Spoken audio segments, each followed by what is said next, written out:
Hello, nice to have you join us and welcome to Leadership Dialogue. I am your host, Kamyang John.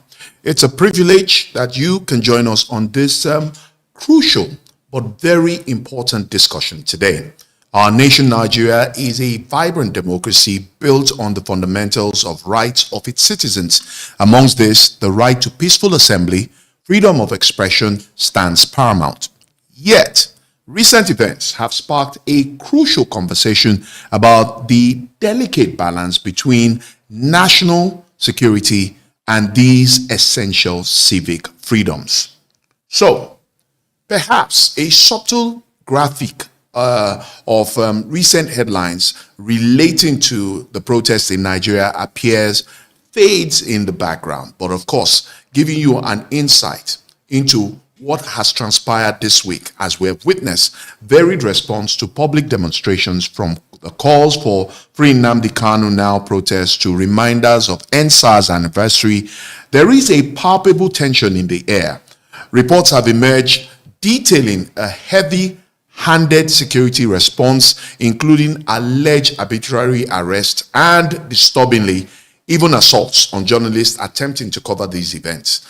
This situation compels us to ask, is Nigeria's civic space shrinking?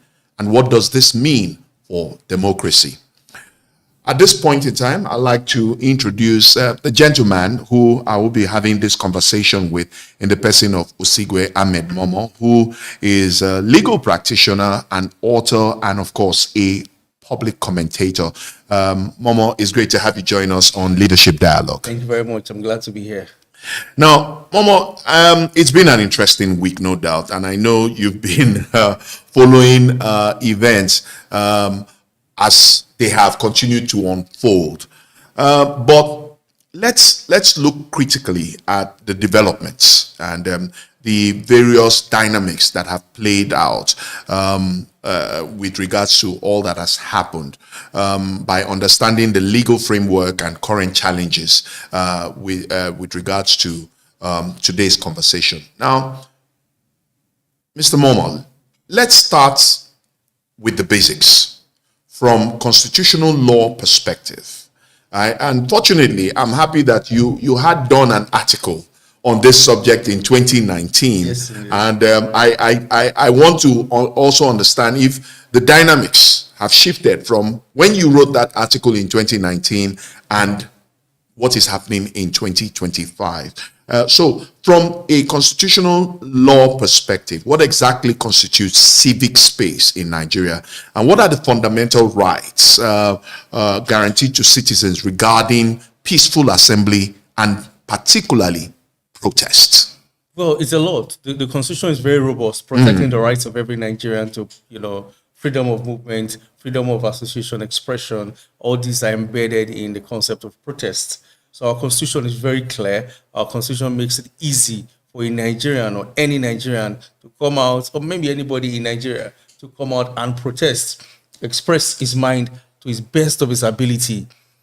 Prior to the decision of the Court of Appeal interestingly, late President Muhammadu Buhari, who was somewhat anti-democratic, if we try to be un-Nigerian. As in Nigeria, when somebody dies, you start talking colorfully about him. So let's try to be on Nigerian. Yes, on Nigerian. To be honest, he had many of these crises, including the Nnamdi Kanu that we're going to talk about, was this Zazaki and all that. So there seemed to be a stroke back to the military era during the tenure of President Muhammadu Buhari. But interestingly, it was his own matter that the Court of Appeal, then in AMPP, said that no, you don't need police permits. Because then there was a public order law that politicians use, the government, the power use. If you want to protest, you will have to go meet the government. Yes. You meet the government that you want to protest against. Yes, and to get the police permit. Yes. So do you understand? It's like you marking your scripts. You refer, how would you say no? So you restrain them, confine them, and the court says no, that's obnoxious, it's abhorrent, it's against the principle, the spirit and the letter of the 1999 Constitution as amended. And the court said anyone that wants to protest, feel free, you don't need that police. Right now, the court also made it clear that you're not going to sneak in another judgment, I think it's Zioko, we are not going to sneak from the back room to try and curtail the rights of Nigerians to protest. So the right to protest is there, is certain and is guaranteed under the 1999 Constitution that we have, and I don't see it going away. Anytime soon, even though there are guys and means that people are trying to. So when I did my article in 2019, I was looking at that from one angle, but at the second time, there's another conflicting judgment to some extent, which is in Asari and FGN. And in that matter, the Supreme Court then held and said, well, when it comes to the national security of a country, fundamental right takes backbone. But fundamental right is so fundamental. Why should you take backbone? I said, well, this has to do with the collective interest of the states. Yes. And so if you look at this judgment, it seems to be a conflict of some sort. But if you surgically and dispassionately and apolitically analyze both judgments, you will realize that there is common sense and there's fairness in both of these statements. There's not necessarily a conflict. Question about protesting is, what exactly are you doing? The intention matters. In law, it's all about mens rea. The intention before an action. Can slap somebody, even though my hand is hitting your cheek, I may not have committed assault or battery because I just didn't do that. But it's different if I came with the clear intention to do it. So if I take your journal thinking it's mine, it has happened to me once. I took somebody's bag on the airport, identical like mine, just quite weightier, but it was my bag in my mind, and I was strolling out. And at the security, they said, Oga, where's your tag? I'm seeing arrow, and mine was earpiece or some of that nature. And it turns out that this was the lady's bag. And if not that, I had shown my own bag. So all of a sudden, I'm not a thief anymore because my bag and bag was identical. Cool. So as portation, I took it away. I'm just driving this to say intention matters in every action. If your intention as a protester is to change government, you are not protesting. I don't know how to say it in another English. So in the case as related to what we have seen in the last 72 hours thereabout, with the Free Nnamdi Kanu protest, which supposedly is to achieve the freedom of Mazi Nnamdi Kanu, the leader of the indigenous people of Biafra, who has been in detention for almost 8 years, if not mistaken. Isn't that forcing the hand of government? Because the argument for the protesters and those who have consistently been at the forefront of this argument is the fact that terrorists, bandits, kidnappers are getting clemency. They are getting amnesty. So why shouldn't they Nnamdi Kanu? They're talking about Kelvin, the popular man from Delta State. I don't know how a terrorist, or I mean, I can't call him a terrorist anyways. Well, he's still a convict. It's just that we're not going to forget that you're a convict, so I can feel very free to call him what he is. Yes. I can't imagine how somebody like that will have a gentleman's name of Kelvin. There's nothing scary about Kelvin, but I hear that guy was a very scary guy. So marrying with Nnamdi Kanu, to be honest, Nnamdi Kanu, it seemed like he jumped bail once and went out of the country and it was difficult to get him. And so that gives the government strength in their argument. Yes, that, he jumped bail at the end of the day. That other guy was convicted and granted clemency. These are two. We're comparing apples and oranges here. They are really not on the same scale. So Nnamdi Kanu has something to answer. Well, looking at the fact of it, I don't believe so. No, I don't. I don't necessarily believe you have anything to answer. I don't. Why so?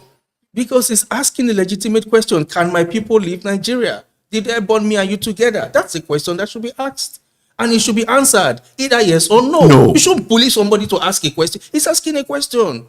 I believe so. Let us check. Have we done a referendum? How do you think that most people, do you even know for a fact if majority of the people in his enclave will not say no, we prefer to be in Nigeria? We don't know that for a fact. I suspect so. I suspect so. But in any case, it should be political. It shouldn't be, legal and trying to use political. These people have clear agitations. Listen to them. Late President Umaru Yar'Adua did the same thing in the Niger Delta crisis. There was crisis. There was pain. He saw the plight of the people. He didn't go there to say, I will go and do the same thing that every other general does. And what he did this time was to create the Niger Delta amnesty program that practically ended the militancy in the South. In the South, It ended it. The creeks became safe. Right now, it's the forest, the savannas that we're having crisis in. People can't travel from here to here because of the fear of kidnappers. forgetting that once upon a time, it happened in the South. So it's a political solution, definitely not the route the federal government is going in. And if you have asked the question whether or not he committed treason or treasonable felony, to show treason, you have to show that he's trying to levy war, which is going to be extremely difficult to prove. Carrying 1 or 2 guns is not going to be levying war. Again, to show treason, you're going to have to show that he's in cahoots with a foreign government to invade Nigeria, which is very difficult to prove. So you're going to leave your case of treason, whether you like it or not. You will go to the lesser charge of treasonable felony. And if you're looking at the treasonable felony, you're going to be asking yourself further questions, which is, okay, is he trying to cause the president to leave his seat or a governor to leave his seat, or is he trying to affect the lawmakers to lose their position, or is it trying to affect the policies of the government? That's exceedingly difficult to prove by mere words. This man is only expressing his freedom of expression, in my opinion. So I don't want to conflict issues. I think Nnamdi Kanu has definitely a strong matter to make in court. But if mere fact that they are going to say jumping bail, that's something that the government are going to use against him. Oh, you jump bail the first time. What do I say the second time? So it now becomes a question of character. Character, well, because when you jump, one of the reasons for bail, and I'm against the bail system as we have it now. I'm doing a very elaborate article and work on that. Who knows, I'll be testing this in court very soon. So I'm not necessarily supporting the status quo, but the law is what we have right now. And we don't get another one. We don't get another one. We can't run away from it. it. But coming back to the subject of protest. Yes. I belong to that school of thought that protests have not so far, from what I've witnessed, using the ASU protest, which they have just recently called off their strike action. Yes. It has not really yielded the kind of or expected results as the case may be. Yes. So, people will argue with what we've seen in Nepal, in Madagascar, in Kenya, that protests still yields result, but in Nigeria it's different. No, I think even if we look at many of these countries, first of all, let me start by saying that it's difficult to organize a large protest, inorganically. There's always unseen hands. There are always people trying to. Don't forget the Arab Spring, the supposed stories. Now we know that this was clearly funded by government with intention to oust that government. Another government. We have to look into all of these. I've always supported that position also. If the entirety of my work on treason, treasonable felony, and the fundamental right to protest. That's the title of the work with my name. I think it's a good read. I strongly recommend it to anyone trying to delve down into this matter. But the point I'm trying to drive on the side is that when we talk of protests, generally speaking, it has to be something that you should resort to when you have tried and failed. Most times, Nigerians have not tried this government. You don't know the name of your House of Representative or your senator representing your senatorial district. You don't have any idea of any policy they are trying to pass. You have never written to the government. These people have mail address. Just send them emails. Overflood their mails with your protests. Just go to 9 posts. We still have 9 posts in the 774 local government in Nigeria. Send a letter to Abuja or your state capital. Let them see that you're angry. Talk about the pain. Talk about it. Just do something. So basically test the system. Engage the system. I want to see an avalanche. I was saying before we came, I want to see an avalanche of mails hitting the senator. Senators, you guys are just talking in Abuja. People are angry. Oh, I can't come to Abuja to even protest in National Assembly, or even before even protesting, even seeing and having a conversation. Right, like I want to have a meeting with my 99% of the people going to the National Assembly to see their senators are coming to lobby or ask for arms. It's a Babiala system of government that we have now. They're begging. They're not supposed to go and be begging them. So they are no job. You're supposed to put them to work. What is happening? But you go there as the senator or the House of Rep comes, he knows. He just looks for new minted notes that he gives those. These are my constituent take. So that is our mentality. And we haven't done enough in public leaders to align the minds of the people to say it's not about going to beg or keeping quiet 4 years. 4 years is a long time. 8 years is too long. We wasted the ages of late President Muhammadu Buhari. He drove Nigeria to recession. He drove us backward. And right now, what's happening? Many of the protesters, sinners in Nigeria are in government. I'll call a name for you. Adams Oshomole Aliyu. Or Adams Aliyu Oshomole, as his name goes. He was a protester general in Nigeria. What happened? Why is he not talking about it? When fuel was 65 naira, 85 naira, we couldn't sleep. It bothered us. Now we're buying it at 1,000 naira. How come he's quiet? Because he's in government. So this is what I'm saying. Stop this pretense of protest. It's a pretense. It makes you feel as a protester that I've done something. It's a pretense. It won't work. Engage the government genuinely. And these people are afraid of votes.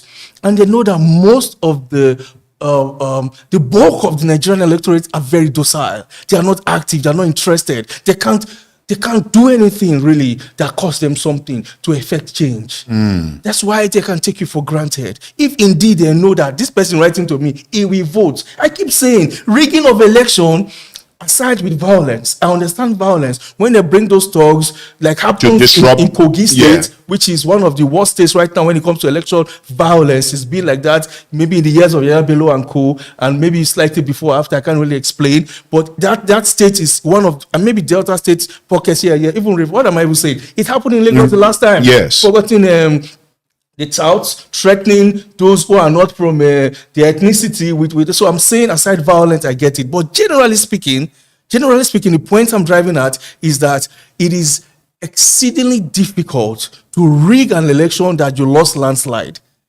That's why we have had people in unpopular parties winning election in Nigeria. It has happened in Delta State. We had a DPP as a senator. It's not a popular party. There was PDP everywhere, but the guy was so popular. And I think the current governor, Sheriff, whilst he was in his enclave, with the minority party also, if you are so popular in your space, you are likely to win. And if it's going to be landslide. So rigging of election is close. And the reason why politicians feel like, don't worry, if the electorates are really angry about this current government and they are ready to go and vote en masse against him in 2027, the government will start doing things right now. It won't wait till 20. They will know. They will feel the tenor. They will test. They will know. They will see the political participation. And I think this is what we need to talk about, political participation. And I have ideas why it's very low in Nigeria. I think it has to do with the lack of taxation system in this country, so you don't feel the pain leaving your pockets. When a politician is driving a car and is buying for his wives and girlfriends around, you don't feel that it's your money indeed. It's our money is different from my money. If it's your tax that you are paid 35% or 40% of all you earned in a month, and you see somebody squandering it, are you telling me you will sit? Oil is abstract. Natural resource. Those are abstract. And I think that's one of the pains in the government, the system we live in right now. So back to the point I'm driving at. Generally speaking, I think protest, this is what I'm trying to say, should be the last resort. People should have tried and failed to effect change. You should at least have written a letter, try to reach out online. These people have online, they have family members, they have PAs, they are online. Reach out to them.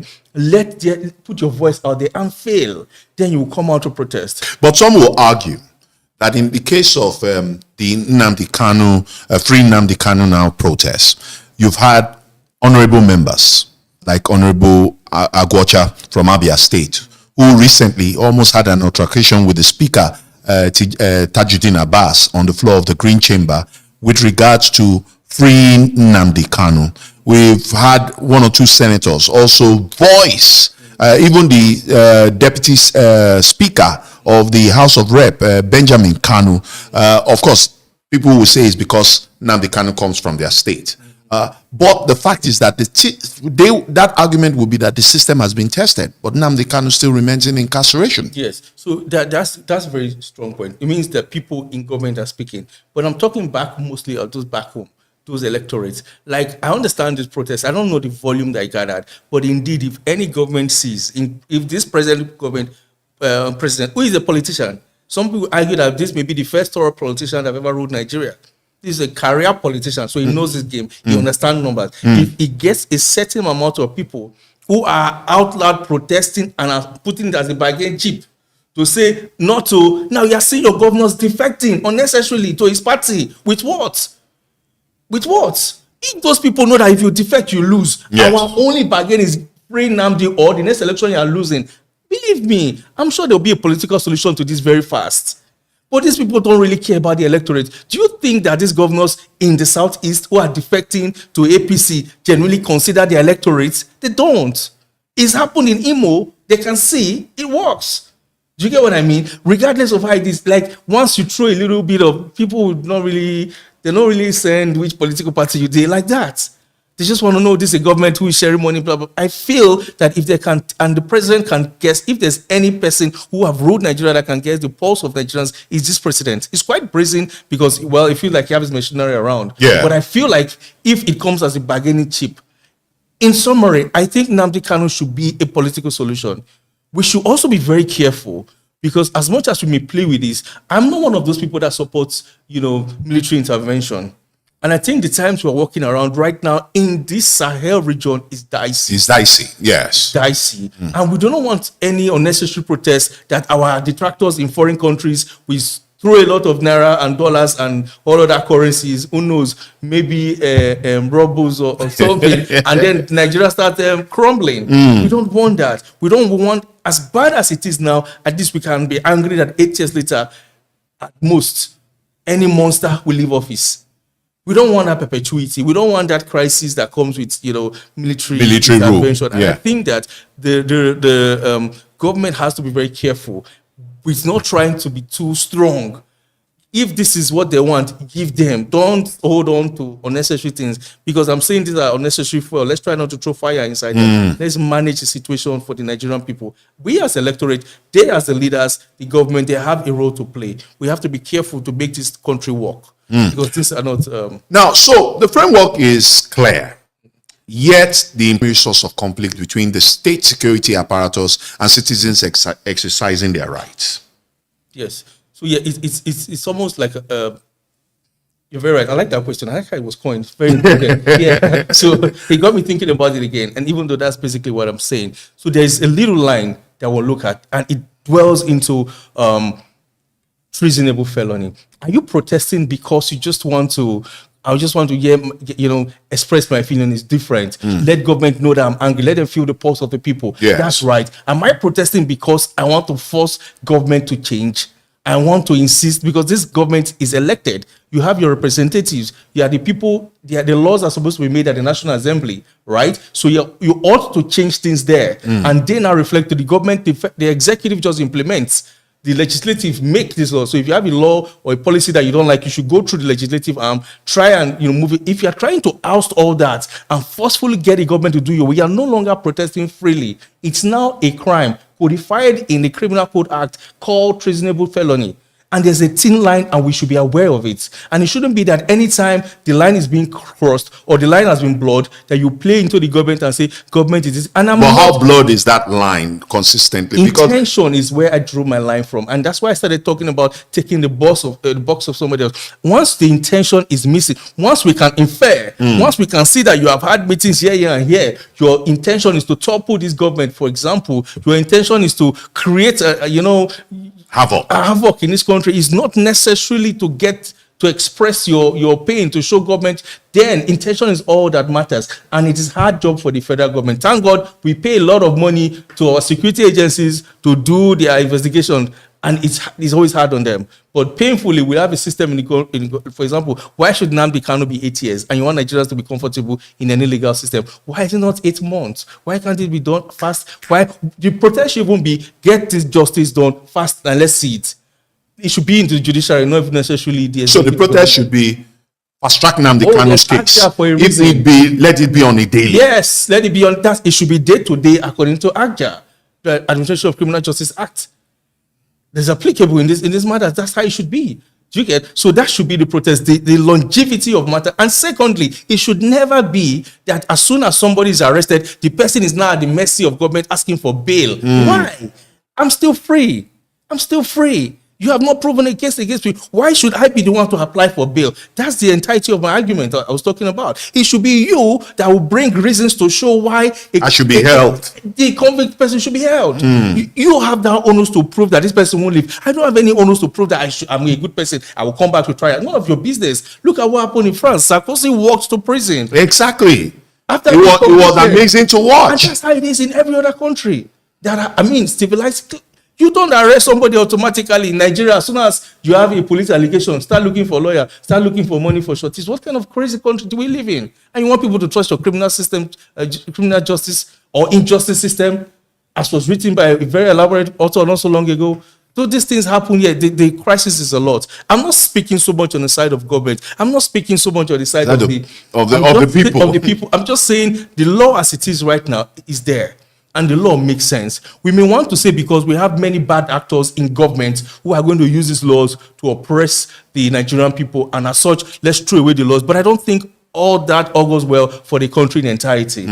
Yeah, so it's a delicate divide. We must look at each matter meritoriously. We won't necessarily throw the government off every time they do an action and say, no, government is always this. We won't necessarily support the people anytime because many people during the NSAS protest had foreign money. We know this for a fact now. True. Now, so not everybody went there with good intention. Many of them were paid agents from foreign claims trying to create all other many things. I'm just being honest. Let any, I mean, there are a lot. I don't want to, necessarily put in the public space. Yes. But I'm saying not everybody was a clean actor there. But of course, the government were not going to close their eyes and say there was no crisis that happened there.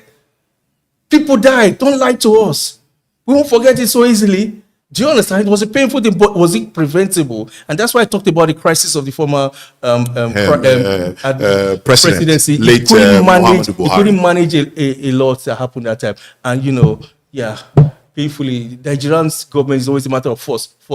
It's not always about force. A lot of times it's about dialogue. Well, Momo, this has been an incredible, insightful, and frankly, sobering discussion. So what is your singular most important message to Nigerian leaders and citizens today regarding the preservation of our civic space? I think that we should get more people active in the civic space. People should know that your civic responsibility is not just voting. If you're going to vote and you're not willing to write a letter, you're not willing to reach out to the people you voted for, please stay at home, don't vote. I said so. That's all.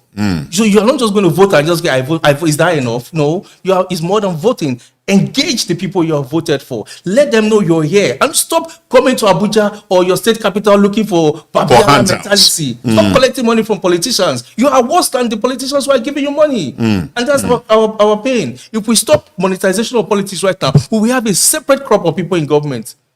Instantly. Well, powerful words indeed. We must remember that the strength of our democracy is ultimately measured by its capacity to accommodate dissent and protect the rights of all its citizens. My profound thanks to our esteemed guest, Osigwe Ahmed Momo, for making time to be part of this conversation and, of course, sharing his invaluable legal expertise and profound insights with us today. Momo, thank you very much. Thank you very much for having me. Well, that's it on this edition of Leadership Dialogue. Trust us, as always, to be on the issues and do our bit to put you legally informed and, of course, empowered as a citizen. I am Kamyang John. See you on the next one.